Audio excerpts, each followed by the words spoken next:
3 circles. Here's 1, overlapping 2, 3. And I used to think about this in the context of shareholder value creation and impact, or making a difference, which I think most corporates would have identified those 2 circles. I now have the belief that there's a 3rd circle that's below the other 2, and there's a sweet spot in there. Give me a word that you think about might fit in that 3rd circle. People want to work for a company that inspires them. And that goes to the purpose, the heart of the essence of where we are today. So in 2015, Deloitte and several other consulting groups pushed out studies on managing millennials. And in that context, the numbers were, if I recall correctly, 25%, 1 in 4 were going to quit within 12 months because they felt they were not being personally grown, groomed, developed, and or the company lacked a heart or soul, lacked purpose. Fast forward to last year's results. What's the number that will convert, meaning leave, employment in that company within 12 months? Up or down? Up. So if there's a word culturally that we need to sort out, it's how do we adapt? How do we as leaders understand managing my generation is different than managing her generation? So I came up with 5 H's, now 6. And the 5 H's are honesty, which is about integrity, which is about trust. I heard was the words vulnerable, compassion, approachable. That's about trust. And if you think of the predicate for every great relationship, it's about trust. And it's about creating that vulnerability. I can come back to that. So, 2nd H, head, IQ. How about heart? Chris, indeed, said the most important aspect is compassion, right? We just heard downstairs empathy. That's about compassion. That's about vulnerability. Okay, 4th H. Actually, you are all leaders. What's the difference between we and I, besides ego? Humility. Every great leader has the ability to subjugate their ego. They all have egos. We all have egos. The question is, do you flag it all the time, or are you using the we word, the team word, the collaboration? And then the 5th H is the most forced of the H's, even including the 6th H. The 5th H is holes, because every great leader fills the gaps in the organization, their own skill sets and everybody else's. They're incredibly self-aware, incredibly curious. As I was talking about the 5 H's, one of the women said, well, Tom, I worked with you for a long time. You always talk about having fun. And I said fun in the sense of not walking around laughing all the time, but fun in the sense of joy. I get up in the morning, I feel joyful about doing what I get to do, which is the only reason I keep doing it. If I didn't, I wouldn't do it. And so I said, you're exactly right. We should have a 6th H, humor. So those are my attributes of great leaders. And they have the balance and they know how to exercise them. And they're very decisive. Tom, can you explain the holes that people want to get? Can you talk about that? So the best example I can give you is Doris Kearns Goodwin came out with a book called Team of Rivals. And she praised Abraham Lincoln for his willingness to understand his shortcomings, and he filled his gap with, actually in some cases, competitors in a political sense, but also he understood what he wasn't good at. So filling the holes, understanding the gaps. So something that came up in the session this morning and something I've observed from many leaders is sort of a willingness to sort of open a forum for their constituents to provide feedback, but the detriment that gets done when the leadership isn't actually really listening. They're sort of creating this space for people to communicate different things, their frustrations, their challenges, but then there's nothing left after that. It's, the opportunity is sort of closed down and there's no engagement. So talk to us a little bit about sort of servant leadership, conscious leadership, and accessibility, being willing not just to create the forum to hear from people, but to actually listen to them and act on it. So there's a lot there, Nicky. So Thoreau once said, "Your actions speak so loudly, I can hardly hear you." One of the things that an HR professional, coincidentally at Sun Microsystems, taught me, she was fabulous. She said, "I think when I first hired into Sun, you should have some brown bag lunches." And then she made a really astute observation. I have since recommended this to many of my friends, mentees, and just fellow business colleagues. Hold brown bag lunches no less than once a month. Do not have it be functional. Have it be cross-functional with different levels, from executive assistants or secretaries through senior vice presidents. Just have them in a room. And what you found, or what I found, which I think I would almost guarantee you will find, is in that room, if you call on the people who are otherwise diffident or shy or introverted, and just say, "Look, I know you're thinking something. Just tell us what you're thinking. This is a no-fault conversation. If it's feedback about me, something I said I was going to do and I haven't done, or something that's not happening, or something that you're worried about from a customer experience perspective, let's just talk about it."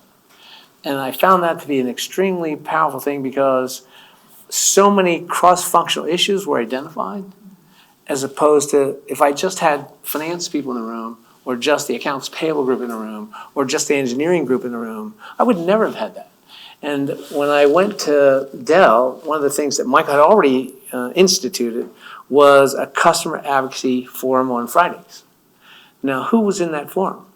A customer who was mightily upset about something we had done. Not sort of, but like rip shit. And we had the product people, we had the engineering people, we had the marketing people, we had the service people, we had the finance people. Everybody's in the room. Every function had to be represented with senior players. There was no escaping what was going to happen. You had to actually address their issue. And every Friday we'd have a new customer. And that was a really great experience, because people could team in that room. They had to team. It wasn't an option. And you didn't get to absence yourself. You were there, or you sent a delegate. If you were anointed, you're in the room. And I would highly recommend that as a great tool for ensuring your say-do ratio. What I said is what I'm doing, or what we said is what we're doing. And I think that there's a lot of lessons in that. One thing I observe is sometimes you get too many people in the room and no one's sort of willing to put their hand up or speak, and maybe Zoom, this is a function of Zoom, but it's like once you pass 5 people on a Zoom, no one's willing to speak anymore. So the ideal number for any meeting, statistically, being a quant, 3 to 11 people. Get 11 people in the room. Don't go more than 11. What are the challenges on leaders in the context of creating culture when no one is back in the office, or people are, some people want to be there, some people don't want to be there? How do you think about that? I mean, I don't think that culture ever lived in the office per se, but it is harder, at least I think, to connect with people when you lose some of those sort of natural interactions that you had in the office. So I would say that several things. One, I don't precisely know.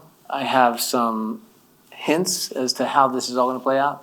I do know that physiologically, when we're together in a room, especially perhaps a little bit smaller room than this, our brains are actually communicating with one another. We know that because of functional MRIs. That's interesting. Kind of like trees. A tree's in distress, they communicate to other trees. Who knew that? I happen to know Gretchen Daly at Stanford, and she taught me that. That was kind of interesting. We're actually communicating without actually saying a word. On Zoom, that's not happening. That is not happening. And so why is that important to say it so emphatically? Because at some level, we're losing some aspects of our connection. And when it comes to culture, I am a fervent believer, strong believer, that culture always starts at the top and trickles down. And if you have a toxic leader, you will have a toxic culture. It doesn't matter whether it's a subgroup or the whole group or the company. Always involved in the we, not the I. Conscious leaders always walk around with a tinge of self-doubt, which makes them eternally curious and ask lots of questions. And they ask for feedback. And conscious leaders are very willing to do 360 feedback, real time or formally. And most importantly, if you find yourself in a position where you're sensing that you don't have quite the edge you once had, then I would say subject yourself to getting a coach who will help you get 360 feedback and be blunt about giving it to you in a more safe way for your colleagues, be they your peers, your bosses, or your subordinates. And I think the conscious leaders really have empathy and understand what Greenleaf wrote about in servant leadership years ago. In fact, it's over 30-some years ago. And if you haven't read Servant Leadership, it could be the most important work that you could ever read, and do yourself a favor, read it. But get the 25th anniversary edition, which is probably 10 years old now, because in it, Collins has the preface and Senge has the afterword. If you just read those two, you'd get a lot out of it. It starts out, and there's a Sherpa and a bunch of people, and they're on this journey, and there's a bunch of people who are paying the Sherpas. And one day, the chief Sherpa leaves, and the whole thing disrupts. And then what happens next is, decade later, or whatever it was, years later, the head of the journey runs into the Sherpa, and he realizes he was the chief. And he was the one that was actually guiding everybody, including himself. And that's what servant leadership is all about. When you don't know who the boss is, that's a good thing. And it's hard to essentially subject yourself to putting yourself in that mode of operating where you're allowing everybody to have a voice. I think, for white men being able to, who are relatively senior in their career, being able to say they don't know something is different than it is maybe for women or people of color. I can only imagine that that's true. Seekers. In many respects, we're all seeking truth. We're seeking how to essentially engage in an enterprise in a way that's safe, productive, fulfilling for me personally. So 15 or 20 women, because I know their resumes, I'm constantly keeping tabs on who they are, where they are, what they're doing, what they've achieved, what their big risks are. I can start pointing them and sponsoring them for positions inside the company or outside the company. And actually, for all my new women connections in this room, I want you to look up himforher.org, Him for Her. Him for Her is about board awareness, board-ready women, rather, who are essentially unknown in many respects. They're either on boards, they're on nonprofit boards, but what happens is oftentimes, frankly, guys like Tyson and Bill and I are sitting in a room, and we're on a board, and one of us say, well, Greg, he's got to leave because he's going to become CEO of another company, and we instantly say, we know somebody. And oftentimes, it's who do we know? We know other men.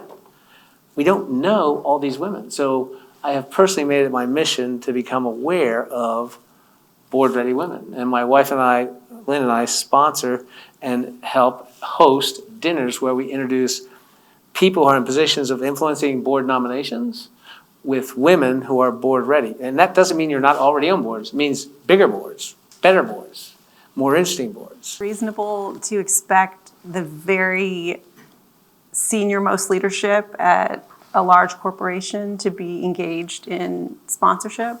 Absolutely. If the CEO has a team of 5 to 10 or 12 reports, by the way, that's too many, 12 is, then, and they're empowering their people, then the company in many respects should be doing several things. One is, I will know what Bill's going to say next before he says it, because he's hackneyed the expression because he has such a clear vision for what needs to happen that I am going to repeat it because he's repeated it so often, I know what the answer is. Because, and in fact, if you read Good to Great, Jim Collins says, until you are being mimicked and essentially made fun of by your employees for the consistency of your messaging, you are failing. Secondly, you've empowered them. They know what to do. It's like Admiral McCraven, when he wrote Spec Ops, it became crystal clear if you read the book, and he's the guy that planned 50 dark ops, one of which was take out Osama bin Laden, was team of teams. It was, okay, the first 5 people here are in different countries, but I'm the guy on the ground in Iraq, and I can't afford to get the U in Germany, to get the U in DC, to get the U also in DC, and to get the U wherever you may be, because you're the guys that are going to decide. Because I am on the ground and I am empowered by the team of teams metric to take the decision. That's why you put me there. If you don't empower me, then I could lose the event. Quite costly. So my take is, I think leaders should be inspirational. They should be, yes, at least decent managers. They don't. By the way, there's a big difference between a leader and a manager. Some are great at both. Some are only good at one. But you can be the CEO and be a great manager as long as you have somebody else who's inspiring and carrying that water. But it's better if you're a little bit of both. How do you think about sort of mistakes and as it relates to leadership? So great leaders always hold themselves accountable. And that doesn't mean they're not going to be upset with me because I report to them and I'm the one that screwed up. It means they're going to own it. Or they'll own their own mistakes as well. But they won't just pass the buck. They'll own it. So I believe that we collectively have to acknowledge when we're wrong. And by the way, it's really hard. And I can only imagine, since I am white, I am male, and I'm over 50, so I have like 3 strikes already, how it is for people of color and women more generally to own those mistakes, especially the more junior you are in an organization. But I dare say, if your male counterparts or bosses don't embrace you for owning that, then shame on them. I said something that was, and I may have today in this room, said something that was somebody found offensive, and in particular, maybe some of the women in the room. If you did, you can do it publicly. You say, you know, Tom, you've been better off saying this instead of that. That is helpful. That's the only way I can grow. And I think leaders want to learn. In fact, do this. Apart from the 6 H's, let's talk about the 4 C's. Critical thinking. Every great leader is a critical thinker at some core level. They have good ideas, like this young guy here, Heil. He's created an interesting business. He's a critical thinker. They're also good communicators, or they hire people to ghostwrite for them. But they're good communicators. They are also highly collaborative. And that's about teaming, right? And then lastly, they are infinitely curious. So they're trying to constantly figure out what I don't know. I don't know, so I got to figure out how to get that. So I want people around me who are equally curious, who are equally creative and critical thinking. In recent years, invested in more women-led ventures than male-led ventures, with intention. And I have come to sort of 5 admonitions for my women friends. First is, there's a young woman named Alexis Jones who lives here in Austin. She founded I Am That Girl. It doesn't matter what your body shape is, doesn't matter what your color is, doesn't really have any disabilities or any handicaps, nothing. It just, I am that girl. And so I learned through Alexis that you have to believe you are that girl. You have to believe. And so happens that me and Ham used to live in Austin, Texas, and my wife and I became friends with her, and she signed soccer balls to girls, believe, or you gotta believe.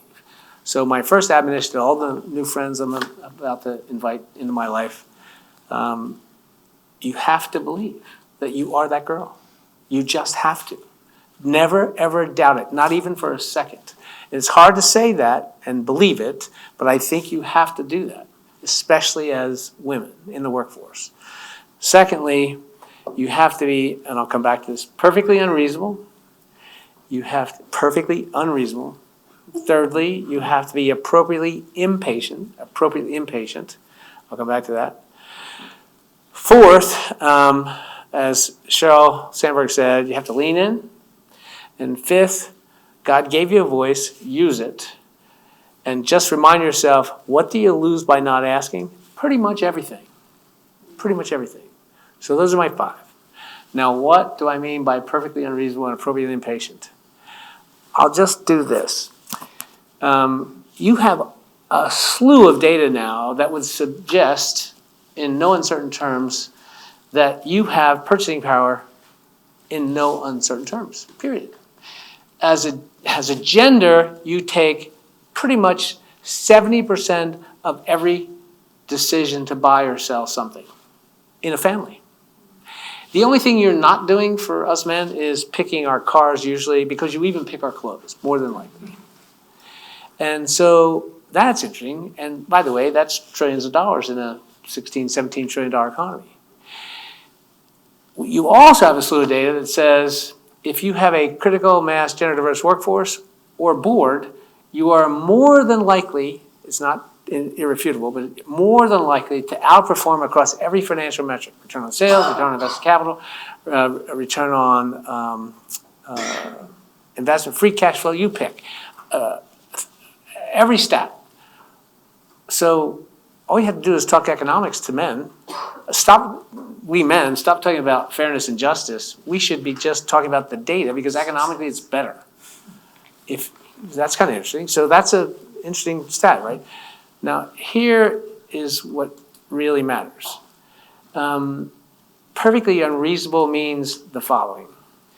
And I shared this story. 4 first presidents, Washington, Adams, Jefferson, and Madison. And when I found that, and I was looking, I'm a big history buff, looking for examples of perfectly unreasonable. Well, what did these 4 presidents do in 1776? Well, I was curious about that. So I decided, when I found out Madison was only 13, he was 25, I think, in 1776. So I wanted to back up and say, well, geez, when he was 13, what was he doing? Well, he was being tutored. And his parents were Brahmins, and they decided that they needed to get right up on how good he was, and they said, terribly awkward, diffident, reasonably smart, not going to amount to much. This is a guy who was president, by the way, and wrote most of the Federalist Papers. What was Jefferson doing? Well, he was a bit older. He was in correspondence with his best friend. He was love-struck and just brokenhearted in 1764. And his friend says, we have to rendezvous. I have something really important to ask you. And what do you think the guy asked him? Would you be my best man? Who's he marrying? His former lover. Great, so he's crushed. Adams, his parents were not true Brahmins, but they came to him and said, if you give up your apprenticeship at Harvard in law, you could have our business, or we can give it to your brother. I'll give it to my brother. And what was Washington? He was forsaking his being poor and trying to become rich in 1764, and didn't succeed, but he did just fine. But 12 years later, those 4 men and their brothers and sisters did 2 perfectly unreasonable things. They declared war. Oh, that was interesting. After the Stamp Act, Tea Act, and some other sundry things, without any ability to manufacture any war goods, no Navy, no Army, then ragtag militia. Oh, and by the way, no currency that's unified. And what else they do? Second act of treason, let's just declare independence. What is it about this perfectly unreasonable and appropriately impatient thing that you guys don't get? If they could create this nation, you for sure should be able to create parity. So now I'm going to tell you a story about Billie Jean King.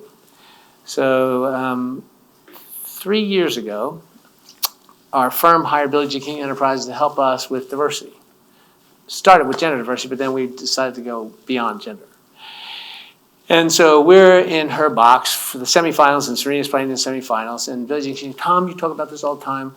Why don't you tell the group that's here, there's like 20 people, about what you're doing with diversity? I said, no, I want you to tell the group what's happening on the court right now that's different than when you first started playing tennis. And what was happening on that court is Serena Williams was going to collect the same exact check that I would have collected if I was playing on that court.